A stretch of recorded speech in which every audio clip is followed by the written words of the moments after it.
In real life, problems don't follow the crisis resolution structure we are so used to seeing played out at the movies or on the television. Consequently, we must find new ways to solve our problems from within ourselves.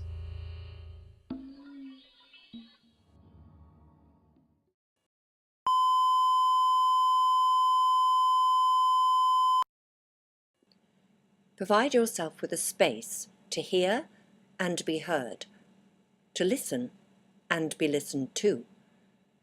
It's not about believing in yourself. It's not even about being true to yourself. It's about allowing yourself the time to hear yourself think. A microphone will allow you the opportunity to come to terms with the sound of your own voice, and in turn help remind you that there is always someone else listening.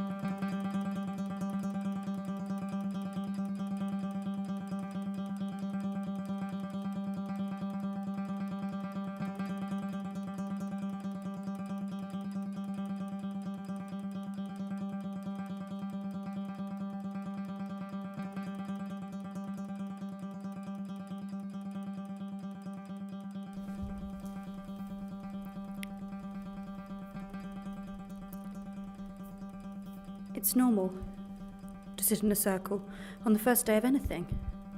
School, college, the first day at work. The thing they always do is they get you to go in a circle and introduce yourselves one by one. Sometimes they even get you to mention a hobby or an interest. The bigger the circle, the longer the wait. I can never remember anyone's name, mainly because I'm putting all my efforts into holding myself together. It's the blushing I dread the most. I know a lot of people that blush, but I'm convinced that mine is more intense, more red than anyone else's. If someone is to shout my name too loudly or call me from across the room, I can feel myself coming over all red.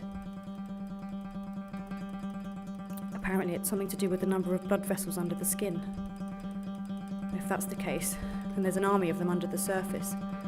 I'm always completely preoccupied with controlling my breathing, sitting on my hands, counting in for 10 and out for 10, listening to the sound of the air as it fills my lungs and then disappears with the sound of the room in the background.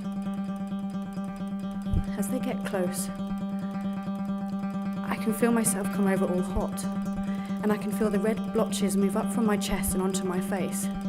And as the woman next to me introduces herself as Deborah, I'm racking my brains for something interesting to say.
3 rows of chairs had been lined up closer to where I was speaking than I would have liked.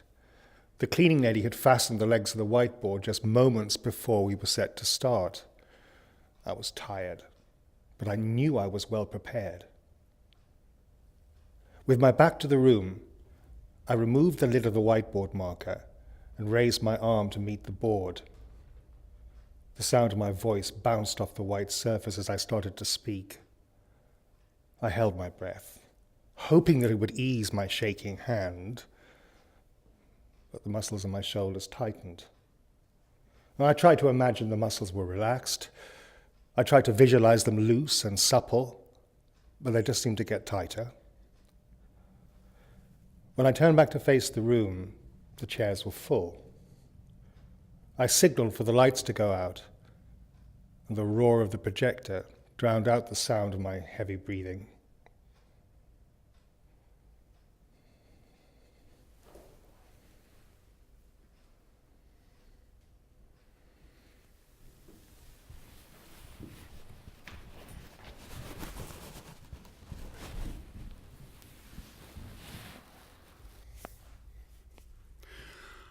I was watching a fly land on my screen as I was waiting for him to type a reply. "How did you know I'd be here?" he said. "We've been meeting at this time for weeks," I said as I straightened up in my chair. "It's nice to know you'll be here, or at least someone will be," I added as I moved to adjust the desk lamp so he could see me better.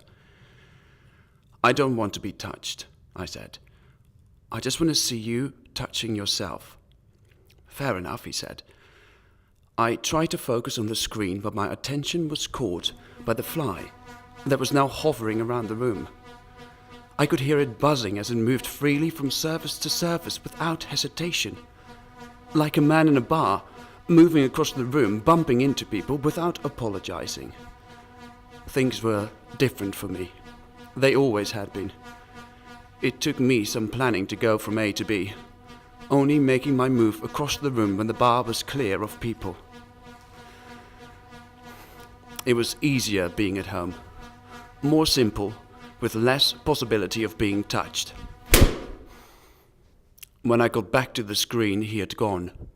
Fair enough, I thought, as I scrolled down to see who else was about.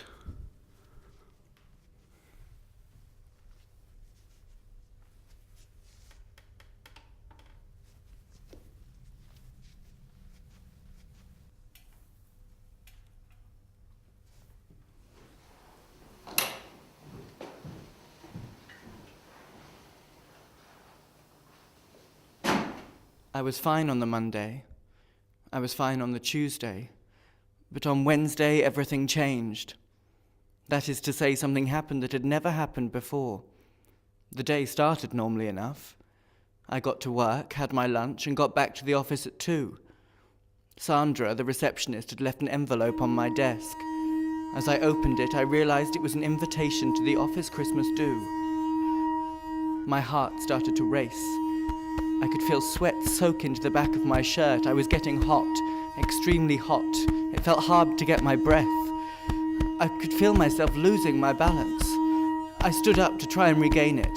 "Are you okay, mate?" Ian from finance said. "Do you need some help?" His voice trailed off as I pushed through the door and into the corridor. At the top of the stairs, I remember thinking how pathetic it was that something so small had thrown me so far off kilter. I blacked out and landed at the foot of the stairs.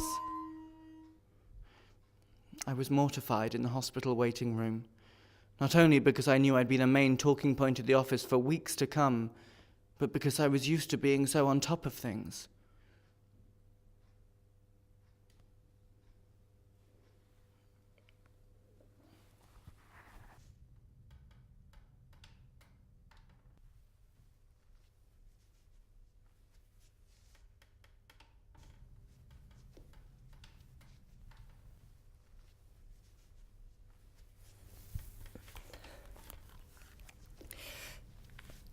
When buying fruit from the supermarket, you're particularly on show.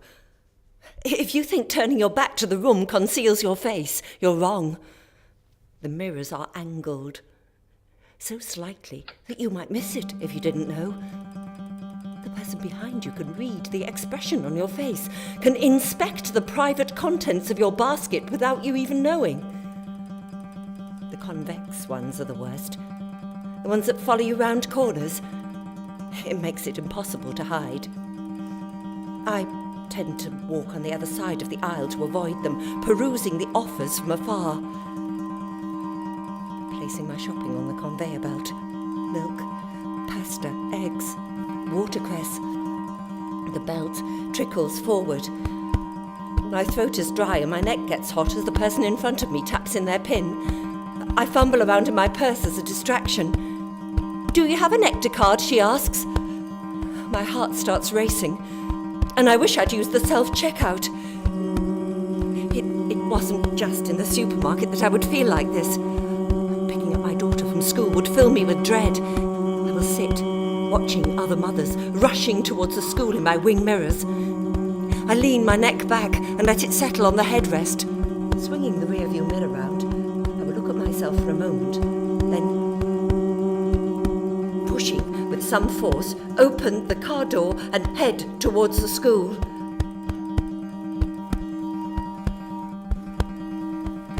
I stand, shifting from foot to foot in my usual spot, my stomach fluttering as waves of people gather in rings around me. I slip my hand in my bag for something to hold on to, something to keep me busy. From the corner of my eye, I can see the other mothers, chattering together, planning little events and gatherings.